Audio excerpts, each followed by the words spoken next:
자, 39번 문제 갑니다. 다음은 공업 입지를 분석하기 위한 도해 모형이다. 점선의 타원 형태는 등 운송비선. 여러분 등은 같을 등자야. 그러니까 말 그대로 운송비가 같은 선이다. 되겠죠?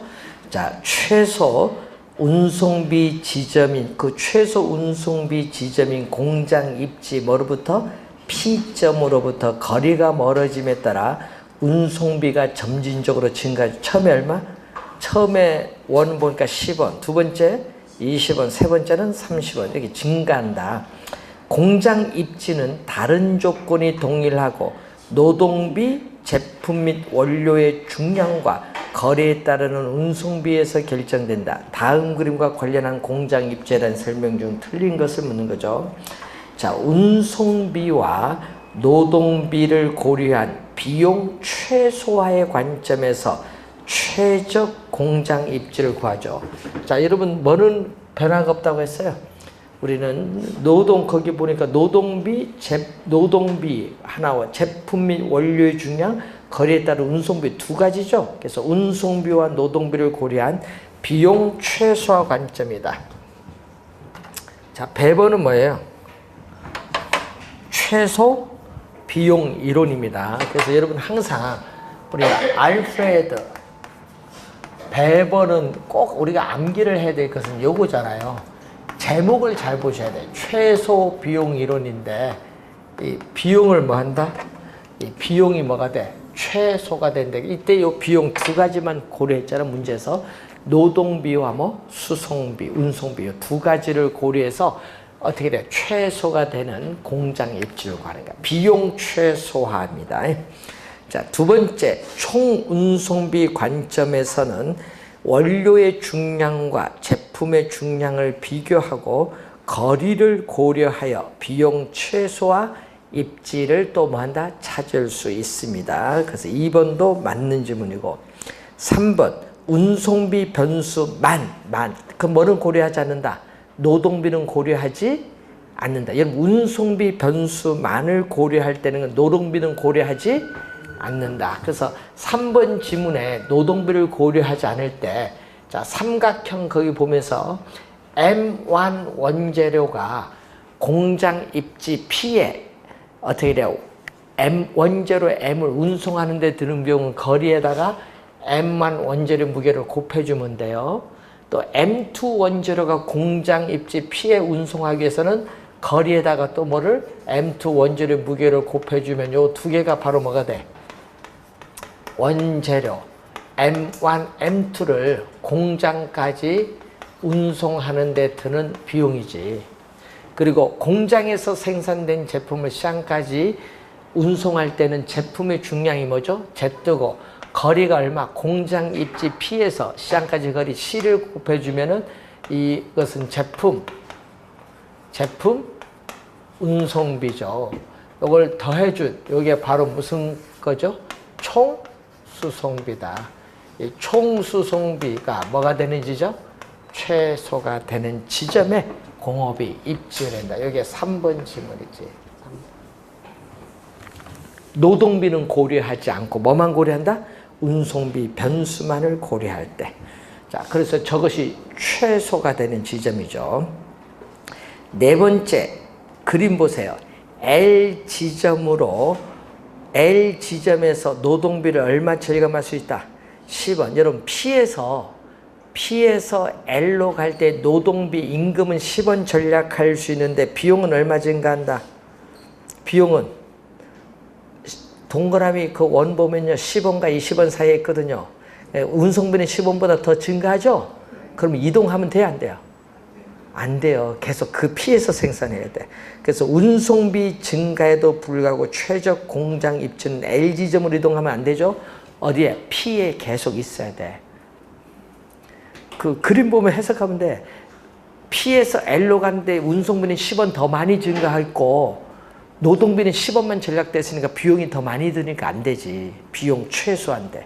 그래서 그냥 P에서 생산하면 돼요. 다섯 번째, 제품이나 원료의 운송 수단이 바뀌는 지점을 뭐라고 해? 적환 지점. 적환 지점에는 운송비 절감 효과가 크기 때문에 공장 입지에 유리하다. 그래서 그 5번 지문은 여러분이 우리 중간 지점, 수송수단이 바뀌는 지점을 우리는 적환 지점 또는 뭐라고 해요? 이적 지점이라고 하잖아요. 그래서 그 수송비가 바뀌는 수송수단이 바뀌는 어떻게 돼? 적환 지점에 공장에 입지하는 것이 유리하다. 이것을 우리 뭐라고 해요? 중간 지점 또는 이적 지점 지향령 산업에 대한 설명.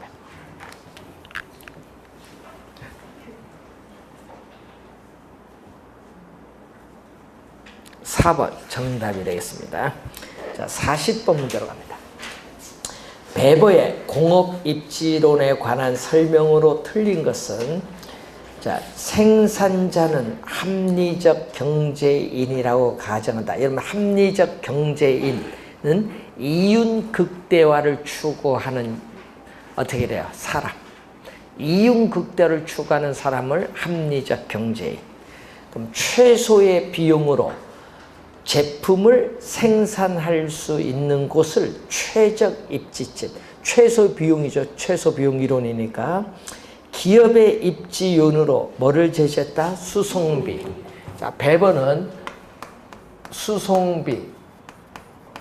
여러분, 노동비가 바로 뭐다? 인건비. 인건비, 임금이에요, 이게. 그리고 직접 이익을 제시했는데, 그 중에서도, 베버는 그 중에서도 뭐를?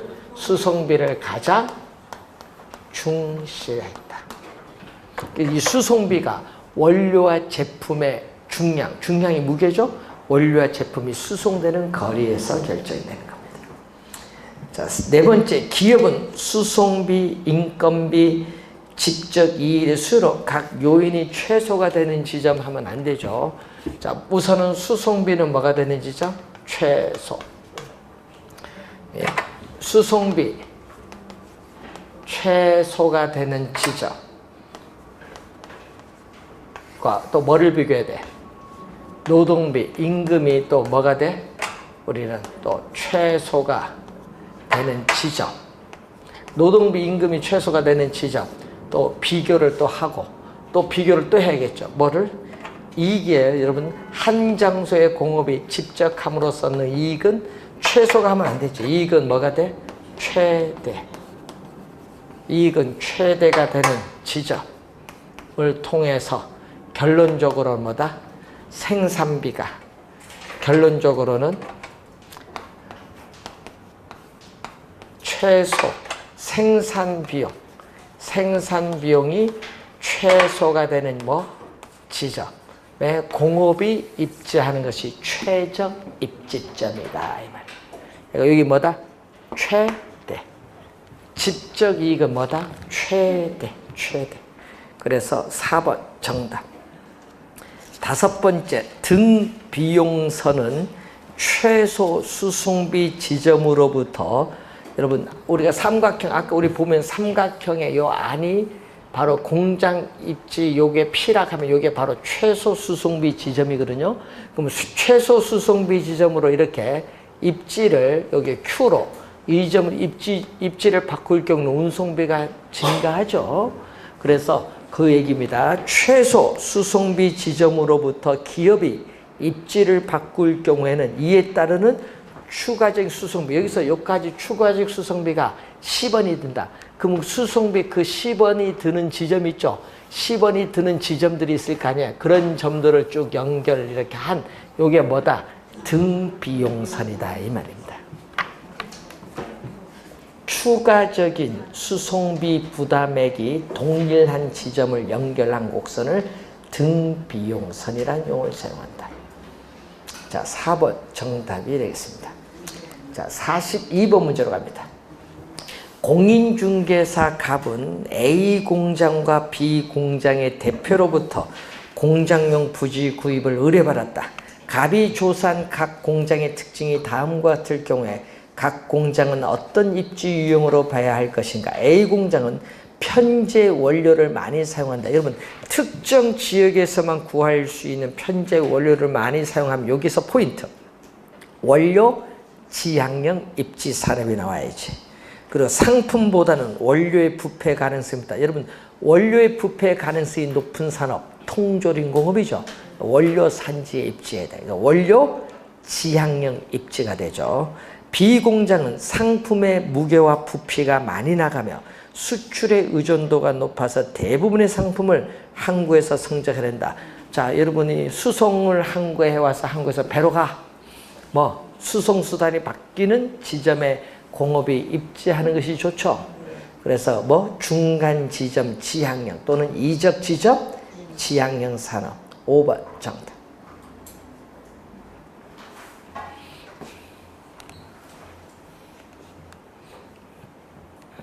자, 원료 지수는 어떤 거죠? 보통 원료 배번은 원료 지수 M을 뭘로 나눴다? 편제 원료의 중량을 뭘로? 제품의 중량으로 나눈 건데, 지금 아까 그 A를 볼 때는 M이 1보다 크면 어떻게 돼? 편제 원료의 중량이 제품의 중량보다 더 큰 경우죠. 이때는 원료 산지에 입지하는 것이 뭐다? 유리해요. 이때는 원료 지향형 입지 산업. 반대로 M이 뭐보다? 1보다 작을 때는 편제 원료의 중량보다 뭐가 더 커요? 제품의 중량이 크면은 원료 산지에서 생산하면 제품 운송비가 많이 들어서 안 되고, 이때는 어디서? 소비지 시장에 입지하는 것이 유리해요. 시장 지향형 입지죠. 그래서 원료 지향형 입지는 가공하는 과정에서 제품의 중량이 줄어드는 산업, 대표적으로 시멘트 우리가 산업이에요. 제품의 중량이 줄어드는 산업. 무슨 산업? 시멘트 산업 같은 중량 감소 산업이 여기에 해당해요. 또 가공하는 과정에서 제품의 중량이 줄어드는 것이 아니라 오히려 증가하는 상품, 맥주, 청량 음료와 같은 산업은 뭐다? 우린 시장 지향형 입지 산업이 돼요.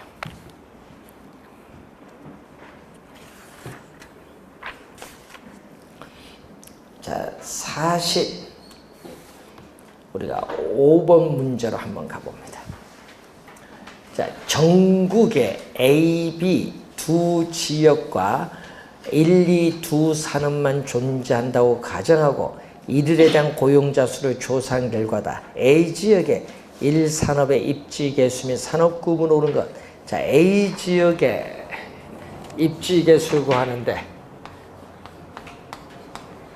입지 개수는 뭐라고 하죠? 어떤 지역의 특정 산업이 전국의 동일 산업에 대해서 어느 정도 특화되는가를 측정하죠. 그래서 분모는 뭐다? 전국. 분모는 전국.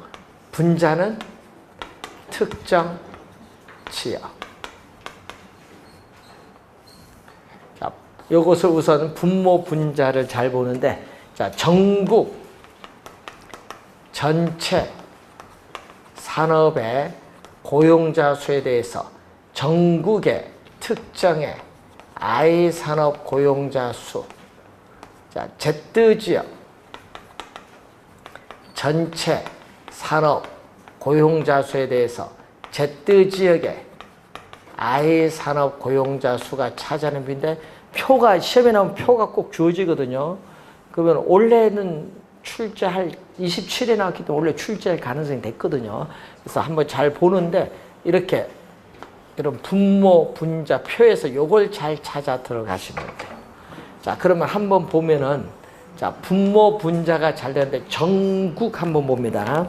전국 맨 오른쪽 맨 밑에 전체 만나는 칸 얼마? 400, 단위는 만명, 400만 명이죠. 400 들어가면 돼. 만 명은 없어지는 거니까 400, 전국 전체. 자, 그리고 전국의 무슨 산업? 1산업이죠. 지금 1산업. 전국의 1산업, 맨 오른쪽까지 전국의 1 만나는 게 250만 명. 만 명은 이제 생략이 되는 거고. 자, 그리고 이번엔 A 지역. 자, A 지역 두 번째 칸 전체 얼마? 200만 명. 200만 명. A 지역 전체 200만 명. A 지역 얼마? 1산업 얼마? 150. 분모 분자 50으로 남다. 5, 4, 20, 5, 3, 15. 여기는 또 5로 5, 8, 40, 5, 25. 자, 내항의 곱은 4 곱하기 5. 내항의 곱은 분모로 가고, 외항의 곱 8 곱하기 3은 분자로 가죠. 그러면 얼마? 4, 2, 8. 그러면 5분의 6. 5분의 6이니까 얼마? 1.2야. 1.2가 나오는데 1.1인데 분모 분자로 주어질 때는 1을 기준으로 판단하는데 1보다 크면 Z지역 전체 산업 고용자 수가 에서 I 산업 고용자 수가 차지하는 비율이 전국보다 크면은 그 지역에서 생산을 해서 소비하고 남은 나머지를 그 지역 경계 밖으로 뭐한다? 수출해요. 그 지역 경계 밖으로 수출하는 무슨 산업? 기반 부문의 산업을 말하죠. 지금 요걸 묻는 거네요.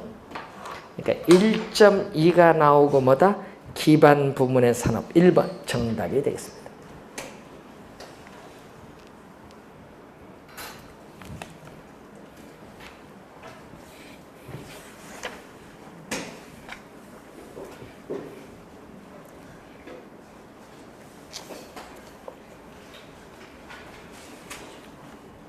자, 46번. 다음은 각 도시별, 산업별 고용자 수를 나타낸 표이다. 전자산업이 기반 산업인 도시. 도시가 몇 개? 3개. A 도시, B 도시, C 도시. 그러니까 LQ를 구하는 거죠. LQ. 자, LQ를 구할 때 분모는요, 하나만 구하면 돼요. 그 맨 밑에 전국, 맨 오른쪽 전국 전체 만나는 게 얼마? 2,000명. 그리고 또 전국과 전국 전체인데 전국의 무슨 산업? 전자. 맨 밑에 칸과 전자가 만나는 칸 몇 명? 1,000명. 그럼 분모 분자는 2분의 1이야, 요거. 그러니까 여기 분모는 여기 다 얼마? 2분의 1. 이렇게 빨리 구하면 돼요. 자, 분자로 갑니다. 분자는 A 도시, 그죠? 자, 두 번째 줄 보세요. A 도시 전체 400에서, A 도시 전체 400에서 전자 얼마? 150. 5, 8, 40, 5, 3, 15죠. 자, 내항의 곱은 분모로 가고, 외항의 곱은 분자. 8분의 6은 4분의 3이죠. 4분의 3은 0.75가 돼. 자, 세 번째 줄 갑니다. B도시 전체 500에서 전자산업은 얼마? 250. 세 번째 줄. 그럼 요거 2분의 1이잖아요. 그러면 여기 얼마? 1. 자급자족이야. 그리고 2분의 1인데 여기서는 얼마다? 네 번째 줄. 전체 1100에서 전자는 얼마? 600. 공두기 없어지죠. 그러면 내항의 곱은 11. 외항의 곱은 26. 12가 되니까 1보다 크죠. 그럼 기반 산업은 뭐보다? 1보다 커야 되잖아요. 기반 산업은.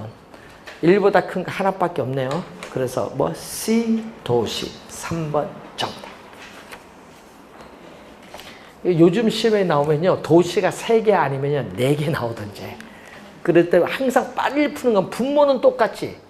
분모는 똑같은 게 나오고 빨리 뭐만 보면 돼? 분자만 빨리 계산해서 확인하시면 되겠습니다. 자, 47번 문제로 갑니다. 입지 분석 대상 지역에서 A 기반 산업에 우리가 종사자 수가, 자, 여러분 어떤 지역이 있거든요?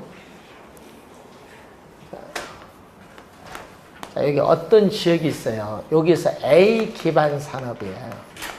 A 기반 산업에 종사자 수가 10명에서 11명으로 증가할 경우에 이 지역, 여러분 이 지역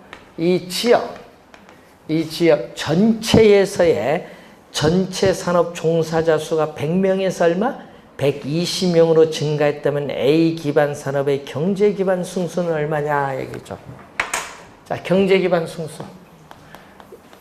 경제 기반 승수라는 공식을 알아야 된다는 얘기인데, 경제 기반 승수는 어떤 지역의 전체, 여러분 어떤 지역의 전체 총 고용 인구를 그 지역의 뭐죠? 기반 산업. 지금 A 기반 산업이죠. A 기반 산업의 뭐? 고용 인구. 지역의 총 고용 인구를 이렇게 나눠주면 돼요. 그런데 지금은 인구 몇 명이 나온 것이 아니라 뭐가 나왔다? 몇 명에서 몇 명으로 증가, 변동분으로 주어졌어. 그러면 어떻게 돼요? 변동분으로 주어졌으니까 얼마? 퍼센트로 가야겠지. 자, 그러면은 지금 요 수식에서 경제 기반 승수가 나와요. 자, 지금 A 기반 산업 고용 인구가 10명이죠. 지금 기준이 얼마? 10명에서 11명으로 증가했죠. 그럼 변동분은 11명에서 얼마? 10명을 빼니까 1명이 변동했어. 100을 곱해주면 뭐로? 퍼센티지로 가는 거야. 변동분으로 나왔으니까 지금. 예, 그래서 A 기반 산업의 고용인구 분모는 변화율로 가고 왜 총 고용인구는 또 얼마에서? 100명에서 120명이니까 변동분은 120명에서 얼마를 빼야 돼? 100명을 빼니까 얼마? 20명이죠. 곱하기 퍼센티로 가니까 100을 곱해주지. 그럼 위에는 얼마? 약분하니까 20%. 밑에는 또 10분의 1이잖아요. 몇 프로? 10%. 했더니 얼마? 구하고자 하는 값은 2가 돼.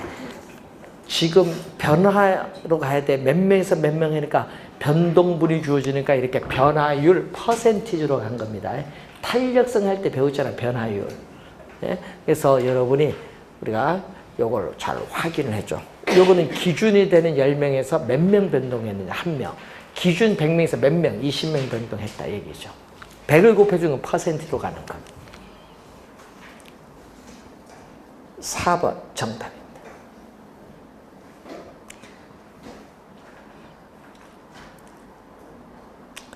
자, 48번. 도시 성장 구조 이론 중에 하나인 버제스의 동심원 이론에 관한 설명 중 버제스입니다. 여러분 뭐 교통망이 나오면 안 돼.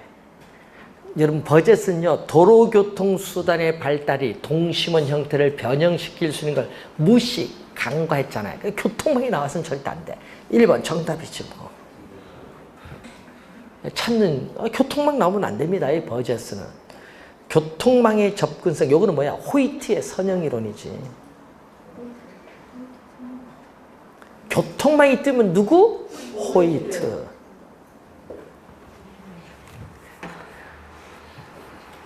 자,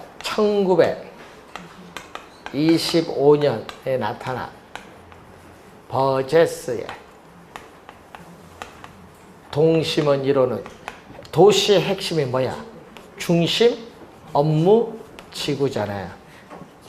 적응하지 못해서 밀려나서 두 번째 점이지대. 점이지대가 두 번째 동심원. 그러니까 2번은 맞고요. 또 뭐를 대상으로? 버제스는 미국의 시카고를 대상으로 하죠. 시카고. 3번 맞고 중심 업무지구 맞고 그리고 튀넨의 고립국이로 맞죠. 1826년에 나타난 튀넨에 있어서의 뭐죠? 고립국 이론에서 이 중심진 시장에서 거리가 멀어짐에 따라 재배되는 작물이 6가지로 나누고 있죠. 그래서 이 6가지 재배되는 작물에 토지를 이용한 대가 지대를 줘야 되는데 그 지대의 모양이 무슨 모양?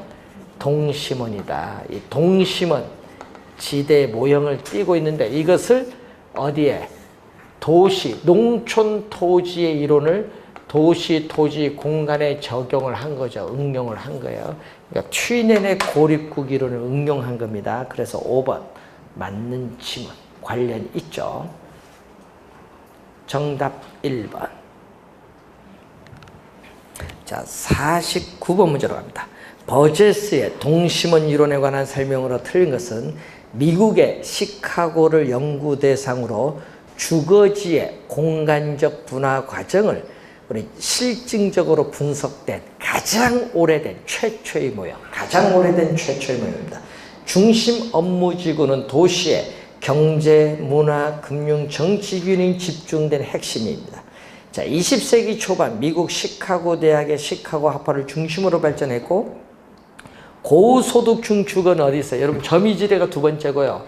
공장의 근로자들이 거주하는 저소득 주택지역이 세 번째고, 네 번째는 중상층 이상이 거주하는 고소득 주택지역은 도시 및 중심 업무 지구 점유지대 바깥에 있어요. 그래서 4번 정답이고, 밖에는 교외에 통근자들이 거주하는 위성도시죠. 요거는 위성도시예요. 요거는 다섯 번째. 그래서 5개의 지구로 분화되면서 도시가 외연적으로 성장합니다.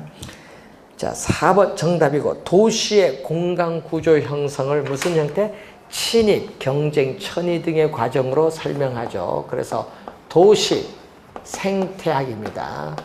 자, 도시 생태학적인 우리가 관점에서 접근을 하는데, 우리는 이 도심에서 거주지, 주거지가 이렇게 외곽으로 분화되는데, 그 분화되면서 도시의 공간구조 형성이 무슨 용어? 생태학적인 용어, 친입, 경쟁, 천위 등의 과정으로 설명하고 있다 얘기죠.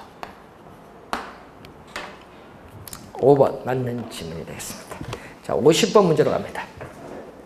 자, 미국의 도시경제학자인 호이트가 주장. 호이트만 뜨면 뭐 볼 거 없어. 다 뭐? 선형이론. 이런 문제만 나오면 좋지. 도시 공간 구조의 성장과 지역의 분화에 있어서 중심 업무지구로부터 도매 경공업지구, 저급주택지구, 중급주택지구, 고급주택지구들이 주요 교통노선, 교통선 동그라미 교통망이죠. 교통망, 교통노선을 따라 쐐기형을 부채꼴이라고 해요. 쐐기형 지대 모형으로 확대 배치된다. 부채꼴 지대 모형으로 확대 배치된다. 이런 얘기죠. 자, 이런 얘기잖아요. 이 원이 교통에 있어서 이렇게 교통 노선을 따라서 이렇게 부채꼴 모양으로 이렇게 가는 거죠. 이렇게. 자, 주택 가격.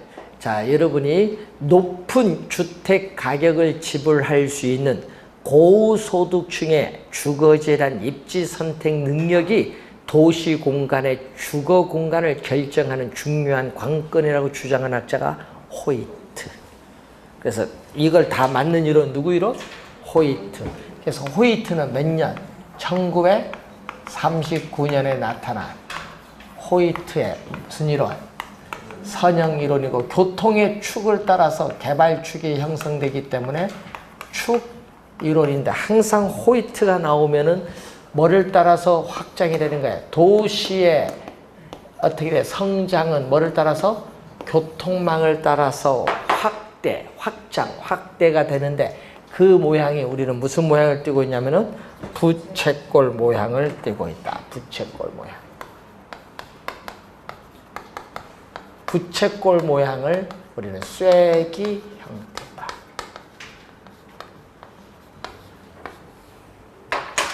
자, 51번. 옳은 것은 동심원설에 의하면은 중심지와 가까울수록 범죄, 빈곤, 질문 적어지는 게 많아져요. 반대로 도심에서 멀어질수록 지대는 낮아지고, 도심으로부터의 거리에 따른 접근성도 낮아지고, 인구 밀도도 낮아지고, 범죄도 줄어들고, 질병도 줄어들고, 빈곤도 외곽 갈수록 줄어들어요. 반대로 도심을 갈수록 요 반대. 적어지는 게 아니죠. 많아지는 경향. 2번 선형 이론에 의하면은 주택 구입 능력이 높은 고소득층의 주거지는 밑줄은 주요 간선도로 인근의 입지. 밑줄. 그러면 간선도는 자동차 전용 도로는 어떻게 돼요? 여러분, 이러한 교통축의 접근성이 좋아야 가격이 비싸죠. 그러니까 간선도로 인근에 입지하는 경향이 있습니다. 다핵심 이론에서 다핵의 발생 요인 4가지인데, 그 중에 유사한 도시 활동 간에는 모여야 돼. 분산하면 안 돼. 상호 집합, 집적함으로써 이익을 추구해야 돼. 집적 지향성.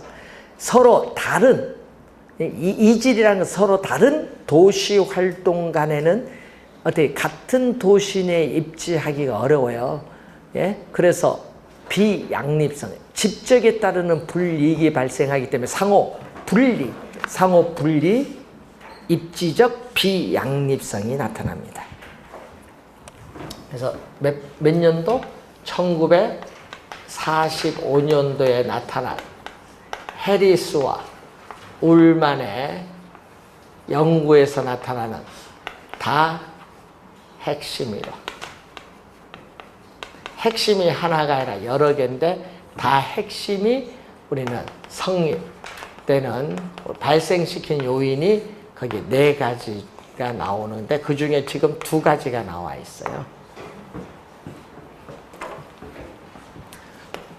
동종, 같은 업종의 도시활동, 서로 다른 종류의 도시활동에서 여기는 분산이 아니라 뭐다? 집적. 집적.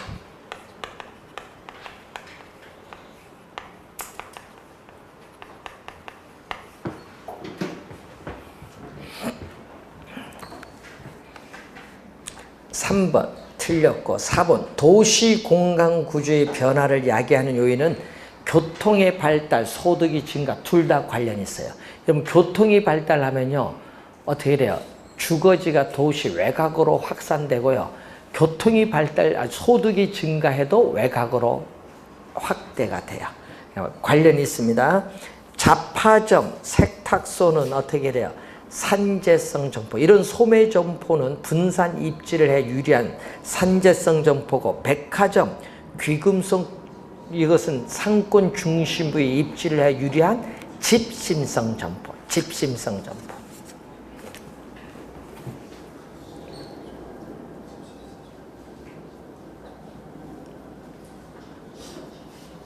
자, 53번 문제로 갑니다. 자, 도시 내부 구조 이론에 관한 설명으로 틀린 것은, 자, 도시 내부 구조 일반화에 관한 3대 이론, 버제스의 동심원 이론, 호이트의 선형 이론, 해리스 울만의 다핵심 이론 3가지가 있죠. 자, 시험도 이 3가지 내고 있잖아요. 동심원 이론의 공간 구조는 순서, 중심 업무 지역, 점이지대, 저소득층 주택지역, 고급주택지역, 통근자 주택지대 쪽으로 팽창해 간다고 한다. 순서 맞죠? 자, 선형 이론은 교통노선, 교통축이 개발의 축을 형성한다고 보죠. 맞는지 보죠. 교통축의 접근성이 집가에 영향을 주기 때문에 개발축을 형성합니다. 선형 이론에서 고급주택지역은 특정의 선형, 여러분 고급주택지역은 이렇게 특정의 선형은 부채꼴 모양이잖아요. 이렇게 특정의 선형 지역을 뭐 한다, 이렇게 점유를 해요. 형성하여 고급주택을 중심으로 좌우, 고급주택 중심으로 좌우는 뭐죠? 중급주택 지역이 형성되면서 집값은 낮아지지. 높아지는 것이 아니라 집값은 뭐다? 낮아진다. 4번 정답. 고급주택 지역 좌우로 중급주택 지역이 형성하면서 고급주택 지역보다 집값은 싸다는 얘기입니다. 자, 5번 다 핵심 이론은 많은 도시 토지 이용의 패턴, 유형이 유일한 하나의 핵심으로 된 것이 아니라 몇 개의 분산, 이산되는 핵심으로 구성되어 도시 전체가 형성된다는 이론을 전개시키고 있습니다. 자, 54번 도시 공간 구조에 관한 설명 중 틀린 것을 묻는 거죠. 소도시에서는 주택, 상점, 공장, 관청이 혼재를 하여, 혼재는 먼저 같이 있다는 얘기예요. 그래서 용도 지역이 미분화되었습니다. 그런데 도시가 성장함에 따라 이 혼재된 것이 분화되어 주거지역, 상업지역, 공업지역 등으로 용도 지역의 분화 현상이 일어나죠. 맞는 지문입니다. 은행, 백화점, 호텔 등은 도시 중심부를 구심점으로 도시로 모여요. 집중하는 경향이 있고, 주택, 공장은 도시 주변 지역 바깥으로, 도시부로 들어오지 않고 도시 바깥으로 빠져나가 원심적으로 분산되는 경향이 있습니다. 또 맞는 지문이고, 도시 공간 구조는 집가, 토지 가격과 깊은 관련이 있어서 도심부는 높은 지가를 부담할 수 있는 용도의 건물, 예를 들면 상업용 건물 이런 거고, 도시 주변은 낮은 지가를 부담하는 건물이나 시설, 예를 들면 주거용, 공업용이 입지하는 경향이 있겠지. 자, 도심 내부에는 지역의 분화 형상이 일어나는데 응집, 분산 이런 것은 다 뭐 생태학적인 용어죠. 이런 생태학적인 용어가 발생하고 있습니다. 도시 내부에서 지역 분화가 세분화가 되면은 상업지역은 뭐다? 고도 상업지역, 중고도 상업지역, 일반 상업지역으로 세분화되나 주거지역은 오히려 단순화된다. 여러분 주거지역도 전용 주거지역, 일반 주거지역, 준주거지역 등으로 세분화됩니다. 그래서 단순화된다니까 틀린 질문. 일반적인 우리 생각을 하면 쉽게 구할 수 있는 부분입니다. 자, 이제 도시 내부 구조를 요즘 한 문제 계속 출제가 되는 부분인데, 여러분 우리 출제형 교재는 요 세 이론밖에 없어요. 이론이요 여기 많거든요. 그래서 이론이 보통 6, 7개가 많이 나오는데, 다른 우리 교재 보면 출제형 교재는 요거 3개밖에 없어서 요 3개만 내는 거예요 지금. 중요한 출제용 교재 3개밖에 없어서 그래요.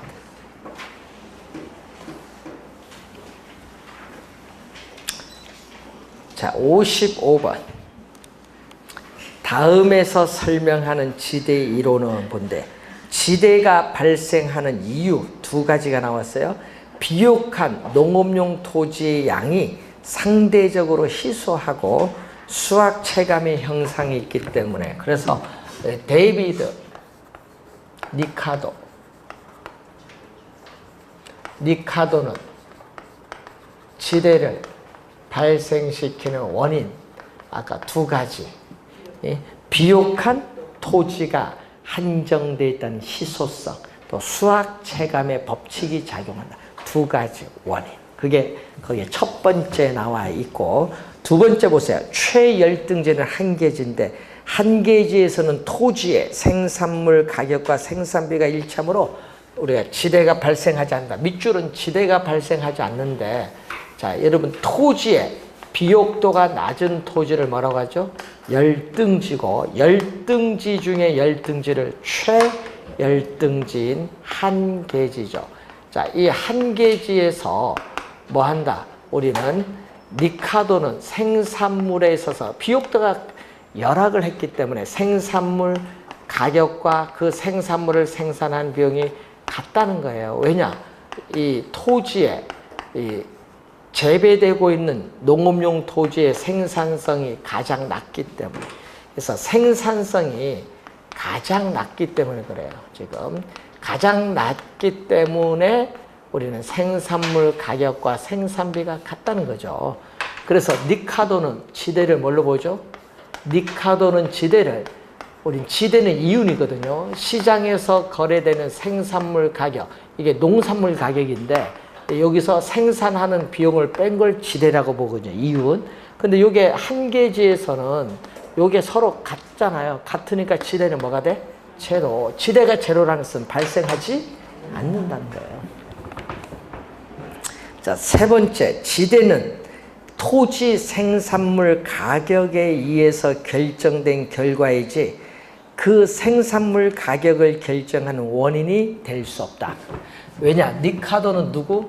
고전학파의 대표적인 학자예요. 자, 고전학파의 대표적인 학자가 리카도인데 어떻게 돼요? 우리는 고전학파의 대표적인 학자 리카도는 지대는 시장에서 거래되는 생산물 가격에 의해서 결정되어진 결과이지 이 생산물 가격을 구성하는 요인이 돼서는 안 된다. 그 말입니다. 5, 거기에 또 따라서 지대는 뭐다? 잉여다. 리카도는 지대는 생산비가 뭐? 아니다. 고전학파는 토지는 뭐다? 자연물이다. 토지는 자연물로서 토지, 노동, 자본을 투입을 해서 생산한 총 생산물에서 뭐를 뺐다? 우리는 노동, 자본에 대한 뭐를? 대가를 지불하고 남은 뭐가? 잉여. 요 지불하고 남은 잉여를 뭐 해준다? 이 토지를 이용한 대가인 지대로 주는 거야. 그래서 요 잉여가 우리는 뭐다? 지대야. 자연물인 토지인 지대가 요 총생산물에서 대가를 뺀 노동 자본 대가를 뺀 잉여가 지대고, 잉여는 토지는 자연물이기 때문에 인간의 노력에 의하지 않고 자연적으로 주어진 소득이야. 불로소득. 그래서 지대는 잉여의 성격으로 보면서 불로소득을 간주한 학자가 누구? 리카도. 그래서 정답 1번. 리카도의 이론이다. 자, 56번. 리카도의 차액지대설에 관한 설명으로 틀린 것은 지대가 발생하는 이유는 아까 설명했고, 어떤 토지의 지대는 그 토지의 생산성과 한계지의 생산성과의 차이에서 결정되죠. 자, 여러분 여기 토지의 비옥도가 높은 토지죠. 우둥지의 생산성과 한계지는 생산성이 가장 낮으니까 이걸 기준하잖아요. 그래서 요 차액이 뭘로? 요 한계지의 생산성은 가장 낮은데 요 차액만큼 뭘로 준다? 지대로 준다. 여기 2번 설명. 3번. 경작되고 있는 토지 가운데 생산성이 가장 낮은 토지를 뭐라고 해요?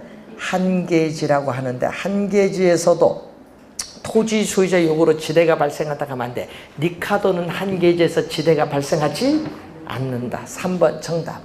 4번. 지대는 토지 생산물 가격에 구성하는 요인이 되지 않으면 또한 될 수는 없어요. 생산물 가격에 의해서 결정되고, 지대는 생산비가 아니라 뭐다? 잉여. 잉여의 성격을 가지면서 뭘로? 불로소득으로 간주한다. 3번 정답. 리카도 봤습니다. 자, 오늘 저희들은 리카도까지 봤고요. 우리 다음 주에 마르크스부터 해서 지대이론하고 정책이론 들어가도록 하겠습니다. 자, 오늘 수고하셨습니다.